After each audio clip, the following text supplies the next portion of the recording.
What a privilege tonight. I get to have thanked Jeannie Becker, and I now get to introduce Bonnie Brooks. I mean, this is really a privilege for me. Thank you. I have to put on glasses, unfortunately. On behalf of Norton Rose and Scotiabank and KPMG, the co-presenting sponsors, I'd like to introduce our keynote speaker tonight. Bonnie Brooks, as most of you know, is president of the Hudson's Bay Company, founded in 1670.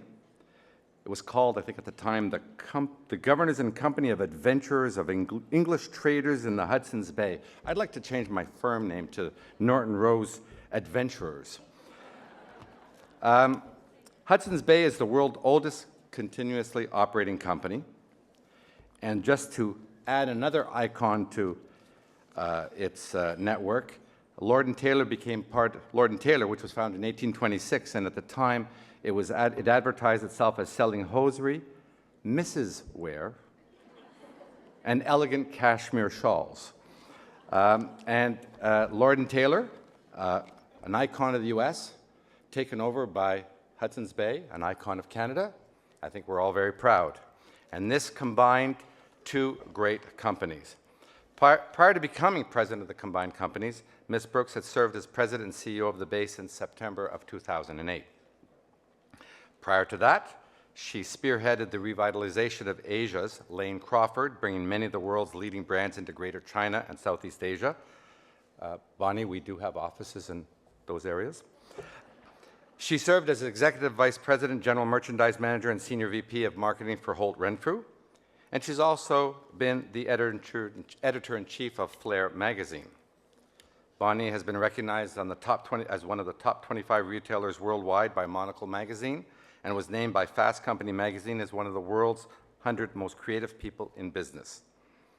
Since joining the Hudson's Bay Company, Ms. Brooks has raised more than $17 million for charitable organizations, including the Red Cross, Canadian Olympic Foundation, and the Canadian Breast Cancer Foundation. Ladies and gentlemen, please welcome a 2011 Top 100 winner in the Corporate Executives category, Bonnie Brooks. Bonnie? Hi, I'm Bonnie Brooks, and it's Wednesday, December 5th, and today's one day. Oh, I'm not allowed to talk about the company.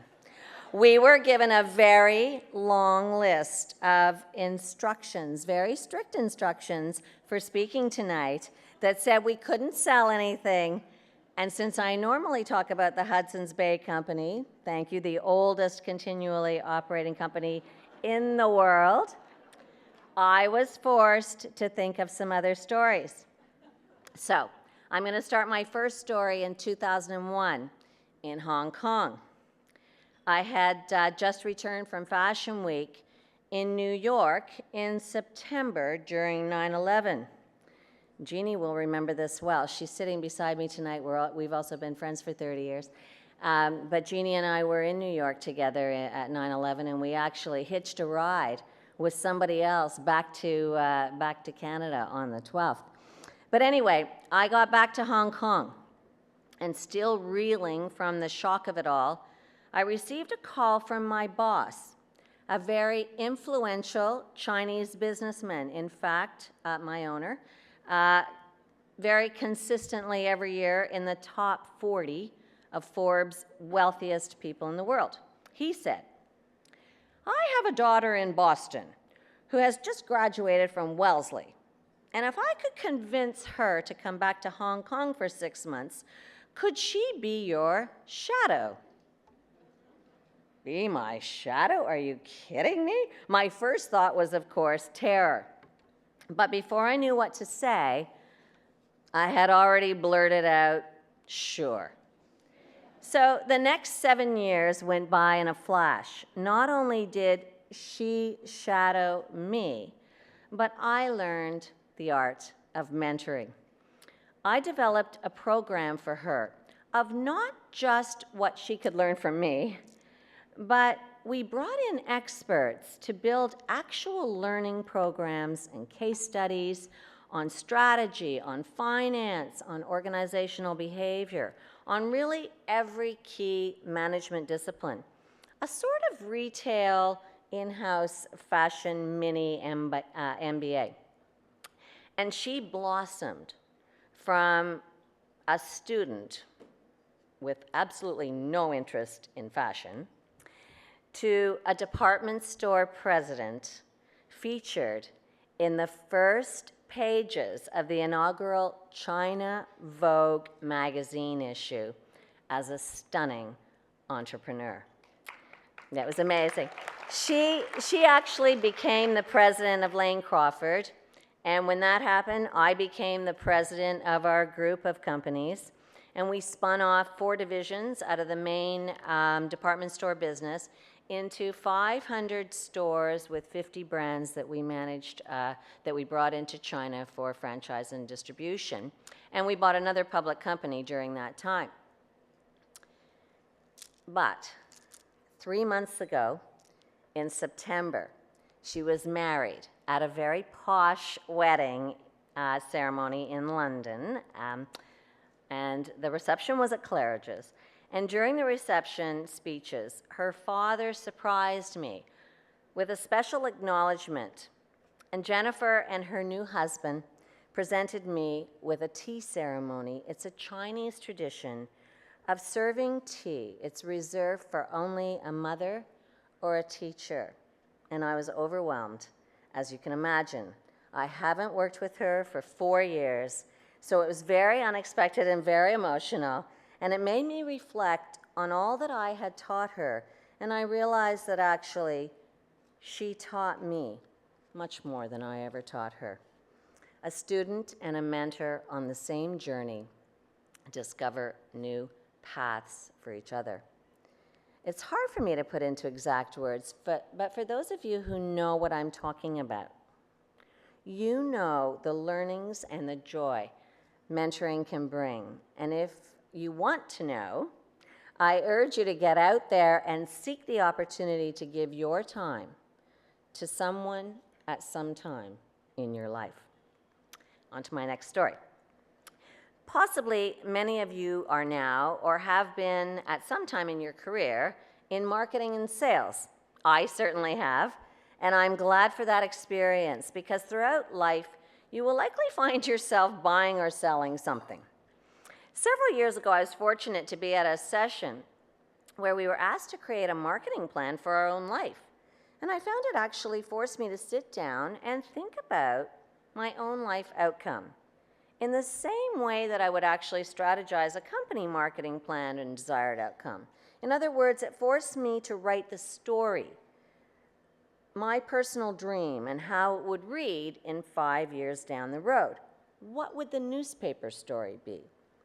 Forecasting the future, planning to outcomes rather than daily managing inputs can deliver a major strategic change in your life and in your business.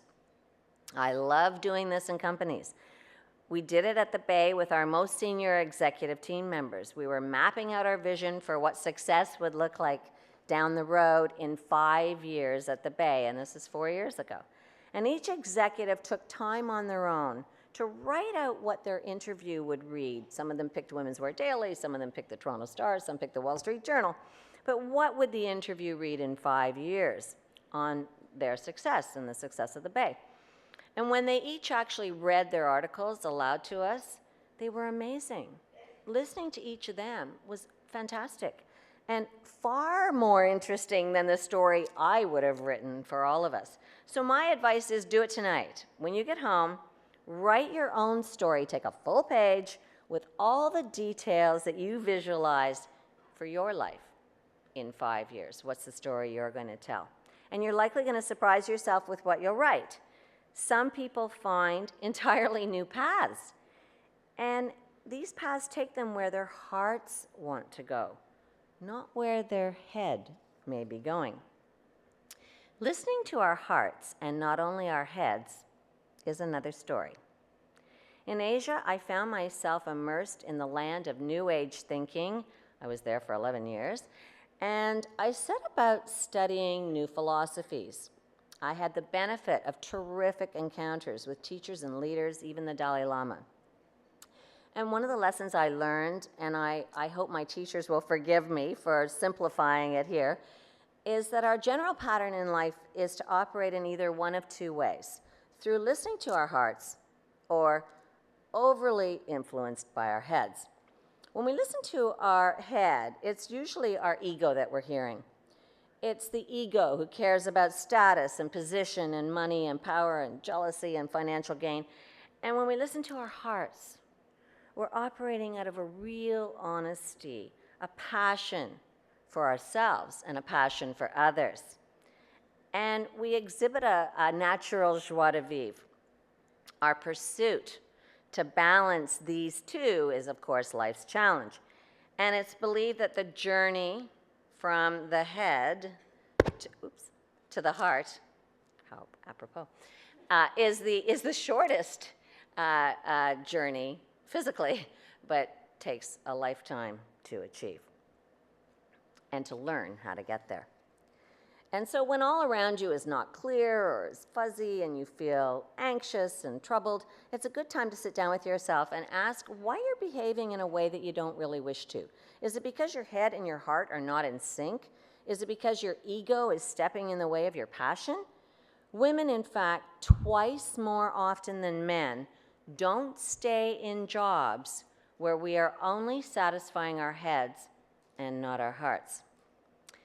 In 2008, when it was announced that I would be the new CEO of the Bay, there were dozens of articles in the Canadian press prior to my arrival back in Canada. And to be honest, most of them weren't very good. And some of them said, is it too late for the Bay? Is the Bay a department store dinosaur? Even some of our internal team members thought the Bay had a limited chance of revival.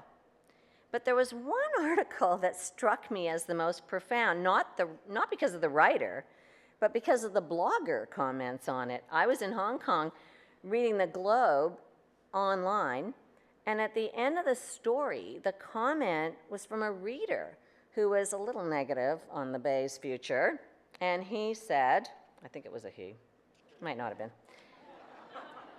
in big capital letters in the blog, "Good luck, Miss Brooks, you're going to need it." And I thought how ironic it was that I had in fact spent the last several years studying just that, luck. You see, luck in Chinese culture and tradition is the most valued gift. Luck is good fortune. Luck is what every Chinese holiday revolves around. Lucky numbers, sacrifices and offerings to enhance one's luck are the core of the culture.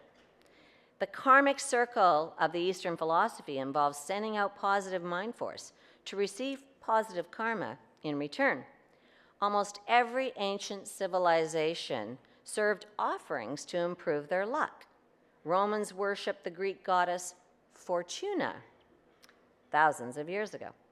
Carl Jung, the psychologist, coined the term synchronicity for the coincidence of timing of good luck events generated through the universe. Jean-Paul Sartre and Freud both agreed that luck had an influence on the events in one's life, and that people who believe in good luck are more optimistic and satisfied with their lives and have, quote, better moods. Luck defies probability, and therefore there are scientists who dispute luck as random. But they also agree that luck can become a self-fulfilling prophecy, and the power of positive attitude can go a long way to healing the effect of negative energy. Today I want to share that there was once a time I dreaded getting up and heading off to work every morning. And now I thank the universe every day that I can work, that I'm able to work. How lucky are we to be able to work, to be able to mentor others, and to share what we have learned. I also believe in manifestation, and that we can manifest luck into our lives. A good friend of mine just sold her business for $350 million to a European luxury conglomerate. And she has often said that she manifested her company into being. She is the former sole owner, now a shareholder, and still the CEO of Net-a-Porter, a luxury online retailer. She visualized and created her business 12 years ago and credits the book Creative Visualization as the catalyst to helping create her dream. It's a great book by Shaki Gawan, and I highly recommend it. I'm sure most of you in the room know the name Nora Ephron, who wrote some of the most memorable screenplays like You've Got Mail and Something's Gotta Give. She always nailed the key differences between men and women. One of my favorite lines in You've Got Mail is when Meg Ryan is losing her little bookstore to the big bad Fox bookstore, and Tom Hanks says, "It isn't personal, it's business." And she says, "No, it's personal." And I can relate to that, as I'm sure many of you in the room can. 4 years ago, I was sort of closer to the end of my career than to the beginning, and I was embarking on the turnaround of the Bay, and it was actually a pretty big risk, but failure was not an option. And it wasn't just business, it was personal. I wanted the company to win. I loved its authenticity and its history, and it was with great pride that I accepted the opportunity. The company performance had been sliding downwards for several years, and previous teams possibly didn't have the courage to take the company to a whole new market position, or maybe just didn't have the same dream. For the last 4 years, our team has shared a dream. Together, we are turning the vision into reality. Vision is the art of taking the invisible and painting a picture of the end game. What does the end game look like? What's the castle, as we call it? Vision is painting a picture that is almost tangible, that shows others clearly where you're heading so they can get on board and make it happen. And the faster everyone can see the vision and begin executing it, the faster it manifests. In our case, we reached our 5-year plan before 4 years. And the performance of the company has resulted in the company going public last week on the Toronto Stock Exchange, opening it up. Thank you. Opening it up for Canadian ownership for the first time in many years. Pride is one of our company core values, and it is with great pride that I hold the position I have, and it is with great pride that each of our 20+ thousand Canadian employees are now shareholders in this magical company.